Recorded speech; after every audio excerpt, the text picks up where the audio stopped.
எங்கள் அக்கா தானே, அவள் கூப்பிட்டுக்கிட்டே தான் இருப்பா. ஆமாம், எங்கள் அம்மா சொன்னாவலாம், எங்கள் அம்மா வர்றதுக்கு முன்னாடி வெங்காயம் தக்காளி எல்லாம் கட் பண்ணி வைக்கணுமா. அவகிட்ட சொல்லிட்டு போயிருக்கா. இவன் நைஸாக என்கிட்ட வந்து அம்மா கட் பண்ணி வைக்க சொன்னாங்கன்னு சொல்லிட்டு இருக்கா.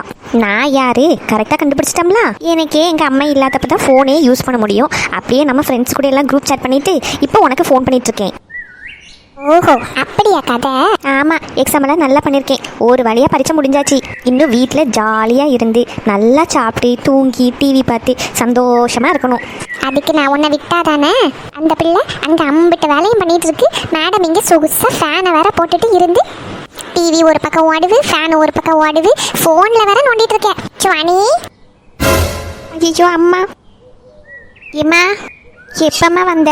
இப்பதான் வந்த மக்களே. ஏம்மா தப்பிச்சேன். இப்போ தான் வந்தீங்களா?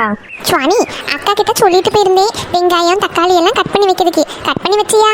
ஆமாம்மா, எல்லாமே கட் பண்ணி வச்சிருக்கேன். நீங்கள் அடுப்படியில் போய் பார்க்கலையா? நீதான் எல்லாம் கட் பண்ணி வச்சிருக்கேன் மக்களே. நானும் அக்கா தான் எல்லாம் பண்ணியிருக்காளான்னு நினைச்சேன். ஏம்மா அவள் உன்கிட்ட அப்படியே சொன்னா? ஆமா மக்களே, அக்கா தான் கட் பண்ணின்னு சொன்னா. அப்ப நீ தான் பண்ணிருக்கியா? பாத்தியாம்மா உன்கிட்ட எப்படி போய் சொல்லியிருக்கான்னு. இவ்வளோ நேரம் கண்ணக்கா தண்ணி விட்டு விட்டு எல்லா வெங்காயத்தையும் கட் பண்ணி வச்சிருக்கேன், தக்காளி கட் பண்ணியிருக்கேன். தேங்காய் மட்டும் அவள் திருவி இருப்பான்னு நினைக்கேன். போய் சொல்ல வேண்டியதானே? போய் சொல்லுவியா? போட்டு செஞ்சிருக்கு. இவன் இங்க இருந்து போனை நோண்டிட்டு இருக்கா. போன் பேசிட்டு இருக்கும்போதே நான் இங்க வந்தாச்சு. ஏம்மா இனிமே இப்படி பண்ண மாட்டேம்மா, எல்லா வேலையும் நானே செய்யேம்மா. அடிக்காதம்மா. போய் சொல்லி பாரு, உன்னை இப்படியே அடிச்சு ஃபேன்ல கட்டி தொங்க விட்டுறேன் பாத்துக்க. ஒய்யா பேசுங்க போய். ஏம்மா வலிக்குமா, விடுமா. ஏம்மா விடுமா, வலிக்குமா. உனக்கு இந்த அடி ஞாபகம் இருக்கணும். எதுக்குமா இப்படி போட்ட மாடு மாதிரி அடிக்க? வெங்காயம் தக்காளி எல்லாம் கட் பண்ணி எடுத்து வீடெல்லாம் க்ளீன் பண்ணி போடுங்கன்னு சொல்லிட்டு தானே போனேன். அந்த பிள்ளை எல்லா வேலையும் பண்ணி வச்சிருக்கு. வெங்காயம் தக்காளி கட் பண்ணி தேங்காய் திருவி எல்லாமே ரெடி பண்ணி வச்சிருக்கு. நம்ம அந்த தோடி சமையல் பண்ணது அடுப்படி எல்லாத்தையும் க்ளீன் பண்ணி வர போட்டிருக்கா. அவ உன்கிட்ட வந்து சொன்னானா? அம்மா அவன் என்கிட்ட வந்து சொல்லவே இல்லை. போய் சொன்னல அப்ப செய்ய வேண்டியதானே? போன் எடுத்து விட்டுட்டு போனதோடு நீ போன் எடுத்து நோண்ட ஆரம்பிச்சாச்சு. இடி உன போன் எடுக்க கூடாதுன்னு சொல்லிருக்கனா இல்லையா? சொல்லிருக்கீங்க. அப்படி எதுக்கு போன் எடுத்து நோண்டிட்டு இருந்த? ஏம்மா அவளுக்கு மட்டும் புது ஃபோன் இருக்கு, எனக்கு ஒரு ஃபோன் தாங்க. நானும் என் ஃப்ரெண்ட்ஸ் கிட்ட எல்லாம் பேசணும்ல. இன்னும் 2 மாசம் வெக்கேஷன், எல்லாரும் ஃப்ரெண்ட்ஸ் கூட எல்லாம் பேசுவாங்க. எனக்கு மட்டும் ஃபோனே இல்லை. போன் இல்லாமே நீ இந்த ஆட்டம் போட்டுட்டு இருக்கிய. உனக்கு போன் வாங்கி தந்தனா? ஏம்மா நீ என்ன வேலை சொன்னாலும் செய்யுங்கம்மா, ப்ளீஸ்மா எனக்கு ஒரு ஃபோன் வாங்கி தாங்களேன். இதுக்கு மேல போன்னு வாயை திறந்த நான் வாங்கி தாரனோ இல்லையோ இந்த வீட்டுல இருக்கிற அவ்வளவு வேலை இன்னைக்கு நீ தான் பார்க்க போற. இம்மா எல்லா வேலையும் நானே செய்யணுமா? எப்படி அவ செய்யலையா? அவ சொன்னதோடு வெங்காயத்தை கட் பண்ணி வச்சிருந்தானே இந்த அடி வாங்கிருப்பியா நீ? என் குறுக்கு நீ அடிச்ச அடியில என் காலு கை குறுக்கெல்லாம் முறிஞ்சு போச்சு. ஒரு மணி நேரம் ரெஸ்ட் எடுத்துட்டு மாதிரி வேலை பார்க்கேம்மா. மறுபடியும் எங்கெல்லாம் அடி வாங்கி செத்துறாத. இந்த அப்படி வா, உங்க ரூம் ஃபுல்லா வலை பிடிச்சிட்டே இருக்கு. எல்லாத்தையும் க்ளீன் பண்ணி போடு. 1 மணி நேரம் தாரேன். அதுக்குள்ள இருக்க எல்லா வலையும் அடிச்சு கீழையும் க்ளீன் பண்ணி போட்டுருக்கணும். சாப்பாடு ரெடி ஆயிரும். சாப்பிட்டதோடி அடுத்தது வீடு ஃபுல்லா மாப் பண்ணணும். இம்மா இத்தனை வேலையும் ஒரே நாள் எப்படிமா நான் செய்வேன்? ஏன்டி நான் காலையில 4 மணிக்கே எழுந்துச்சு நீங்க பள்ளிக்கூடத்துக்கு போகணும்னு ஒவ்வொரு வேலையை பார்த்து க்ளீன் பண்ணி துணியை துவைச்சி வீட்டை தொடச்சி என்ன வேலையெல்லாம் இந்த வயசுல நான் பார்க்கேன். உனக்கு என்ன 40-45 வயசு ஆயிட்டு? போ வீடெல்லாம் க்ளீன் பண்ணி போடு. 1 மணி நேரத்துக்குள்ள அந்த ரூம் ஃபுல்லா க்ளீன் பண்ணிருக்கணும். அந்த ஷெல்ஃப் பீரோ எல்லாத்தையும் க்ளீன் பண்ணி போடணும். பீரோக்குள்ள துணியெல்லாம் எடுத்து அப்படியே சுருட்டி வச்சிருக்கேன்னா அதெல்லாம் வெளியே எடுத்து போட்டு அழகா நீட்டா மடிச்சு பீரோக்குள்ள வைக்க. பின்னாடி துணியெல்லாம் அலசி காய போட்டிருக்கேன். வெயில் நல்லா அடிக்கி கொஞ்ச நேரத்துல காஞ்சிரும். இந்த வேலையெல்லாம் முடிச்சு சாப்பிட்டுட்டு அதை எடுத்துட்டு வந்து அயன் பண்ணி மடிச்சு வைக்க. அம்மா அவளையும் கொஞ்சம் ஹெல்ப் பண்ண சொல்லுமா. யாரும் உனக்கு ஹெல்ப் பண்ண வர மாட்டாவ. இன்னைக்கு எவ்வளவு நேரம் ஆனாலும் எல்லா வேலையும் முடிச்சுட்டு தான் நீ இன்னைக்கு உறங்க போற. பொய்யா பேசுக பொய். இனி என்னைக்காவது ஒரு வாயில பொய் வருது நான் பாக்கட்டே. நல்ல லட்சணமா தான் வளருது பிள்ளைகளு. நாங்களும் வளர்ந்தோம்பா. ஏன் நின்னுட்டே இருக்க? சரிம்மா.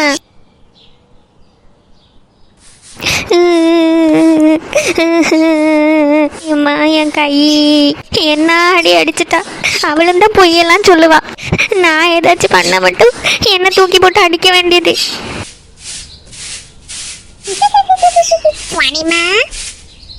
இங்க எதுக்கிட்டே வந்த? என்னம்மா பண்ணிட்டு இருக்க? க்ளீன் பண்ணிட்டு இருக்கியோ? நான் என்ன பண்ணா உனக்கு என்ன? நீ எதுக்கு இப்ப இங்க வந்த? அம்மா உன்னை சாப்பிட கூப்பிட்டாவ. எல்லா வேலையும் முடிச்சிட்டேன்னா சாப்பிட வரணுமா? ஓ முடிக்கலனா? அம்மா என்னெல்லாம் வேலை கொடுத்தாவளோ அது எல்லாம் செஞ்சு முடிச்சதுக்கு அப்புறம் தான் உனக்கு சாப்பாடான்னு சொல்ல சொன்னாங்க. ரொம்ப சந்தோஷம், நான் பாத்துக்கிட்டேன். நீங்க போங்க. சுவாணி நான் அப்பதே சொன்னோம்ல அம்மா சொன்ன வேலையை பண்ணு அப்படின்னு. கேட்டியா? அப்ப பண்ணிருந்தேன்னா வெங்காயம் மட்டும் கட் பண்ண போதுமா இருந்துச்சு. இப்ப இப்ப பாரு மொத்த வீடையும் நீ தான் க்ளீன் பண்ண போற என் அக்கா கிட்ட வச்சுக்க அப்படின்னு சொல்லுது இதுக்குதான். சத்யா, ஆல்ரெடி நான் செம்ம கடுப்புல இருக்கேன். ஒழுங்கு மரியாதையே போயிரு, இல்லைன்னா வாரியில தூக்கி மண்டையில போட்டுருவேன். போடுவட்டி போடுவேன், நீ போட வரைக்கும் நான் சும்மா நிப்பேன் பாரு. சத்யா, ஒழுங்கு மரியாதையே போயிரு, இல்லைன்னா என்ன வேலை செய்ய விடாம டிஸ்டர்ப் பண்ணிட்டு இருக்கேன்னு அம்மிட்ட சொல்லிடுவேன். மாரி, அடுத்த ரூமை நீ தான் க்ளீன் பண்ணணும். சுவானி, என்ன பயங்கர கடுப்பா இருக்க? அடி பலமோ? எம்மா எம்மா இங்க வாங்கம்மா, இவன் என்ன க்ளீன் பண்ணவே விட மாட்டேக்கா. அம்மா இங்கே இல்ல, பின்னாடி நிக்காங்க. நீ எவ்வளவு கத்துனாலும் அங்க வரைக்கும் கேட்காது. உன்னை இந்த கோலத்துல பார்க்கதாம்பி நான் வெயிட் பண்ணிக்கிட்டே இருந்தேன். 2 நாள்ல திருவிழா வருதுன்னு க்ளீன் பண்ண சொல்லி சொன்னாங்க. என்னதான் பண்ணதுன்னு யோசிச்சுட்டு இருந்தேன். வசம்மா நீ மாட்டிட்ட. தெரியும் டீ, உன் பிளான் எல்லாம். உன்னை மாட்டி விடுறதுக்கு நான் என்னென்ன பிளான் போட போறேன்னு பாரு. பண்ணிக்க, என்ன பிளான் பண்ணாலும் போட்டுக்க. எனக்கு இந்த கிளீனிங் ப்ராசஸ்ல இருந்து தப்பிச்சா போதும். நான் தப்பிச்சாச்சு. ஓ ஹலோ மேடம், இந்த ரூமை மட்டும்தான் க்ளீன் பண்ண சொல்லியிருக்கு, மொத்த வீடையும் கிடையாது. மொத்த வீட்டையும் க்ளீன் பண்ண வச்சிருவேம்ல. பயப்படாத சுவானி, அடுத்த ஆப்பு ரெடியா இருக்கு. ஏடி, அவ சாப்பிட குட்டியா? இம்மா, அவ இன்னும் க்ளீன் பண்ணி முடிக்கவே இல்ல. க்ளீன் பண்ணட்டு நீ வா, நீ வந்து சாப்பிடு. வரட்டாமன் ஜானி, பாய் பாய். உனக்கு இருக்குட்டி ஒரு நாளை அடி. அப்பா வரட்டு, உன்னை என்னன்னா சொல்லி கொடுத்து நான் மாட்டி விட போறேன்னு பாரு. பொய் சொல்லி அடியே வாங்கி தர. என்னமோ இவ பொய்யே சொல்லாத மாதிரி இந்த அம்மா என்ன மட்டும் அடிக்காவ. இன்னைக்கு அப்பா வரட்டு, என்னதெல்லாம் மாட்டி விட போறேன்னு பாரு.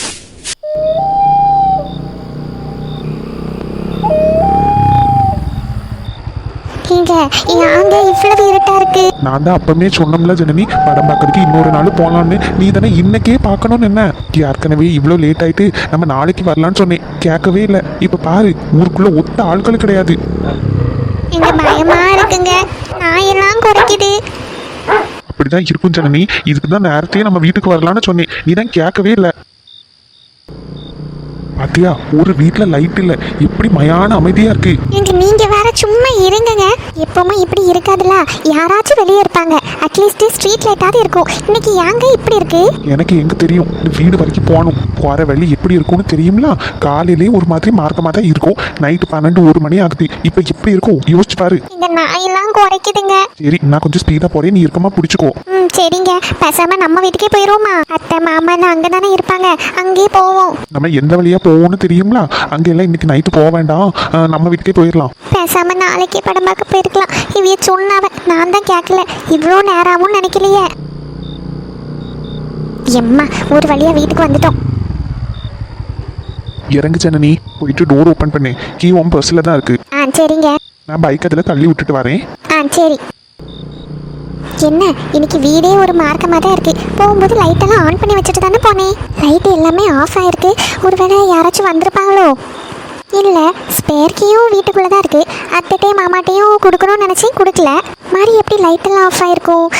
உள்ளே போய் பார்ப்போம். ஆன் பண்ண லைட்டு எப்படி ஆஃப் ஆகும்? ஒருவேளை பீஸ் எதுவும் போயிருச்சோ? ராணி, சுவாணி,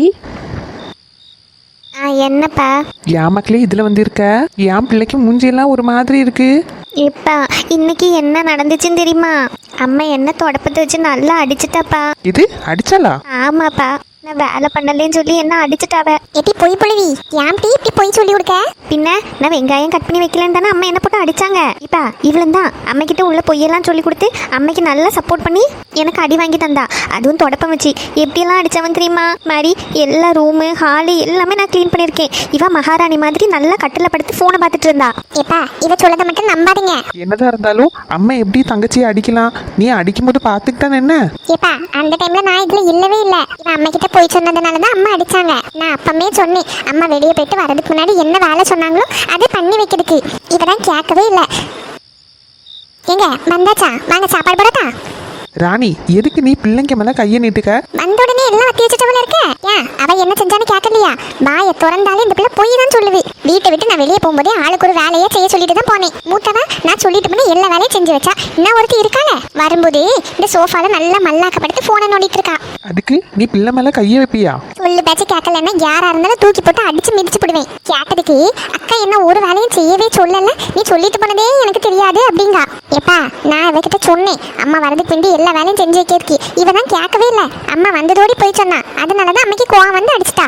ராணி, அதுக்குன்னு தொடப்பத்தை வச்சிடலாமா பிள்ளைய அடிப்ப? வாக்கு இல்லாம எங்கேயாவது அடிபட்டுச்சுன்னா என்ன ராணி செய்வ? நீங்க சொல்ல அளவுக்குலாம் நான் ஒன்னும் அவளை அடிக்கல. ஒரு 2 சாத்து சாத்துனே அவ்வளவுதான். போய் சொன்னா இதுதான். வாங்க உங்களுக்கு சாப்பாடு வச்சு தரேன். எனக்கெல்லாம் ஒன்றும் வேண்டாம். சுவாணி நீ சாப்பிட்டியா மக்களே? இன்னும் இல்லைப்பா. கொழுப்பு பிடிச்சி சாப்பிடாம கிடக்கா, அதுக்கு நாங்க என்ன பண்ண முடியும்? இப்போந்தாப்பா எல்லா கிளீனிங் எல்லாம் பண்ணி முடிச்சேன். அதனால தான் கொஞ்ச நேரம் ஃபேனு கீழே இருக்கலான்னு வந்தேன். உனக்கு வேலை பண்ண மாச்சு பிடிச்சி நீ பிள்ளைங்க கிட்ட எல்லா வேலையும் செய்ய சொல்லிட்டு இருக்கியோ? ஏன் வயசு காணாதா? இவ்வளவு வயசுல ஒவ்வொரு பிள்ளைங்களும் என்னென்ன வேலையெல்லாம் பண்ணுவோம் தெரியுமா? சுவாரி கறி வைக்கிறதுல இருந்து வீடு கிளீன் பண்ணது எல்லா வேலையும் ஒவ்வொரு பிள்ளைங்களும் பண்ணுது. சாயந்தரானா வீட்டை விட்டு வெளியே போய் பாருங்க, அப்பதான் தெரியும். சமைஞ்ச குமரிங்க எல்லாரும் வீடு வாசல் தூத்து முத்தத்தை தொளிச்சு கோலம் போட்டு விளக்கேத்தி அழகா ரெடி ஆகி கோயிலுக்கு வரைக்கும் போயிட்டு வருது. இந்த ரெண்டும் தான் பிச்சைக்கார பிள்ளைங்க மாதிரி இப்படியே இருக்க வேண்டியது. இன்னைக்கு குளிக்க கூட இல்ல. ராணி என்னவா இருந்தாலும் நீ பிள்ளைங்க மேல கையை வைக்காத. சின்ன சின்ன வேலைங்க எல்லாம் சொல்லி 2 பேரும் செஞ்சு தருவாங்க. உனக்கு வேலை செய்ய கலையிலன்னு பிள்ளைங்க 2 பேரையும் இப்படியெல்லாம் பெரிய பெரிய வேலையை வாங்க வைக்காத. ஆமா ஆமா, நான் சமட்டு தூக்கிறதுக்கு தானே 2 பேரையும் போக சொன்னேன். ஏன் பெரியவ கிட்ட என்ன க்ளீன் பண்ண சொன்னேன்? அவ ஒரு முறியை க்ளீன் பண்ணி போட்டா, அடுக்கலை எல்லாத்தையும் க்ளீன் பண்ணி போட்டா. இவ போய் சொன்னதுக்காண்டி ஹாலு அப்புறம் 2 ரூமையும் க்ளீன் பண்ண வச்சேன். நாளைக்கு ஒருத்தி வீட்டு முன்னாடி க்ளீன் பண்ணுவா. நான் இவ இருக்கல்ல வீட்டு பின்னாடி ஃபுல்லா க்ளீன் பண்ண போறா. இந்த 2 நாள் திருவிழா வருது, என்னால தனியா கிடந்து ஒரு வேலையும் பண்ண முடியாது. ஏம்மா இனிமே நான் வேலையெல்லாம் ஒன்றும் பண்ண மாட்டேன். இனிமே அவகிட்டே செய்ய சொல்லு. பண்ண மாட்டியா? அப்ப இந்த வீட்டுல உனக்கு சோறு கிடையாது. ராணி எங்க நீங்க சும்மா இருங்க. இந்த பிள்ளைங்களை வேலை வாங்க முடியுமா இல்லையானே நானும் பாக்குறேன். சாப்பாடு வேணும்னு எடுத்து வச்சே வந்து சாப்பிடுங்க. வேண்டான்னா அதையும் சொல்லுங்க. சாப்பாடுக்கா தண்ணி ஊற்றி போடுவேன். காலையில யாருக்கும் காப்பி கிடையாது, பழைய கஞ்சியே குடிங்க. சுவாணி அம்மா கிட்ட எதுக்கு மக்களே போய் சொல்லுங்க? காலையில எந்திரிச்சா நைட்டு படுக்கிறது வரைக்கும் நமக்காண்டி தானே அவள் ஓடிக்கிட்டே இருக்கா. சின்ன சின்ன வேலையெல்லாம் செஞ்சு கொடுத்தேன்னா இப்படி அம்மா அடிக்க மாட்டாவல்ல. மொத்தமாக அவளையும் குறை சொல்ல முடியாது. காலையில் 4:30 மணி 5 மணியான எந்திரிச்சு நம்ம எல்லாருக்கும் காப்பி போட்டு தந்து சாப்பாடு செஞ்சு பாக்ஸுக்கு கட்டி நம்ம போனதுக்கப்புறமும் அவள் சும்மாவா இருப்பா? நம்மெல்லாம் போனதுக்கப்புறம் ஒரு 10 நிமிஷம் இருப்பா. அப்பந்தான் அவள் டீயே குடிப்பா தெரியுமா? அதுக்கப்புறம் உங்கள் துணி யூனிஃபார்மு எனக்குள்ள ட்ரெஸ்ஸு அவளுக்குள்ள ட்ரெஸ்ஸு எல்லாத்தையும் துவைச்சி போட்டு நம்ம வீட்டில் வாஷிங் மிஷினாக இருக்குது, தனியாக தானே துவைக்கணும். நமக்கு இந்த வெயிலுக்கு வெளியே போக முடியா? அவள் இந்த வெயிலில் நின்று துணியெல்லாம் துவைச்சி போட்டு வீடெல்லாம் தூத்து வாரி தொடச்சி எவ்வளோ வேலை மக்களே அம்மையும் பண்ணிகிட்டே இருப்பாவ. பாவம்லாம் உங்களுக்காவது இப்போ ஸ்கூலுக்கு போகிறதுக்கு படிக்கிறதுக்கு எல்லாத்துக்கும் நேரம் இருக்குது. அம்மா எல்லாம் சின்ன வயசில் எதுவுமே பண்ண மாட்டாவ. தோட்டத்துக்கு காலையில் கிளம்பி போனால் சாயந்தரம் 6 மணி வரைக்கும் தோட்டத்தில் வேலை பண்ணுவாங்க. அதுக்கப்புறம் வீட்டுக்கு வந்து வீட்டில் உள்ள வேலை எல்லாருக்குள்ள ட்ரெஸ்ஸு அம்மா அப்பாக்குள்ள ட்ரெஸ்ஸு எல்லாம் துவைச்சி போடுவாங்க. எவ்வளவு கஷ்டப்பட்டு வளர்ந்தாங்கன்னு தெரியுமா? அதனால தான் அம்மா உங்களை ரொம்ப கஷ்டப்படுத்தாமல் எல்லா வேலையும் அவளையே இழுத்து போட்டு செய்வா. படிக்க பிள்ளையெல்லாம் படிக்கட்டும் அப்படின்னு. நீங்கள் 2 பேரும் அம்மையே கொஞ்சம் புரிஞ்சுக்கிட்டோம் மக்களே. எல்லா வேலையும் அம்மைக்கு தனியாக செய்ய முடியாதுல்ல. சின்ன சின்ன வேலைங்கெல்லாம் செய்யுங்க. இன்னும் ஒரு 2 நாளில் திருவிழா வந்துடும். நம்ம வீட்டுக்கு எல்லாரும் வருவாங்க. வீடெல்லாம் ஒத்தைக்கு தானே அவள் க்ளீன் பண்ணணும். நீ போய் சொன்னது அவளுக்கு கோவம் வந்துட்டு க்ளீன் பண்ணட்டும்னு உனக்கு பனிஷ்மெண்ட் கொடுத்துருக்கா. இனிமே அம்மா அடிக்க மாட்டா. அவள் என்ன சொன்னாலும் செய்யுங்க, சரியா? சரிப்பா. பாவம் மக்களே, அம்மா நம்மளுக்கு ஆண்டி தானே ஓடுகா. எல்லாம் புரிஞ்சு நடந்துக்கிடுங்க. நீங்கள் இன்னும் சின்ன பிள்ளைங்க கிடையாது. சரிப்பா. சரி வாங்க 2 பேரும் சாப்பிடலாம். அப்போ புரோட்டா வாங்கிட்டு வந்திருக்கேன். அம்மா வீட்டில் சிக்கனு மட்டனு 2 பண்ணியிருக்கால. வாங்க நம்ம இந்த புரோட்டாவும் சிக்கன் மட்டன் வச்சு சாப்பிடுவோம். டெரஸில் போய் சாப்பிடுவோமா? வீட்டுக்கு இன்னைக்கு ரொம்ப வெக்கையாக இருக்குல்ல, நம்ம வெளியே தட்டில் போய் இருந்து சாப்பிடுவோம். சரிப்பா நான் வாரேன். உன்னால தாட்டி அம்மைக்கு அப்பாக்கு சண்டை. பாவம் அம்மா எவ்வளவு கஷ்டப்பட்டிருக்காங்க பாத்தியா? சின்ன சின்ன வேலை தானே செய்ய சொல்லுறாங்க, செஞ்சு கொடுக்க வேண்டியதானே? இட்டி இன்னைக்கு நீ என்னமோ அதிசயமா ஒரு வேலை செஞ்சுட்டு ஓவரா சீன் போடாத. நானும் எப்பவும் செஞ்செல்லாம் கொடுப்பேன். இன்னைக்கு நான் செய்யல, அதனால லேசா ஒரு போய் சொல்லிட்டேன். அதுக்கு தான் நல்லா அடி வாங்கிட்டு வீடெல்லாம் க்ளீன் பண்ணியாச்சுலாம். உன்னை விட அதிகமாக நான் தான் இன்னைக்கு க்ளீன் பண்ணியிருக்கேன். மூடிட்டு உன் வேலையை பார்த்துட்டு போ. சீ, உன்கிட்ட எல்லாம் மனுஷன் பேசுவானா?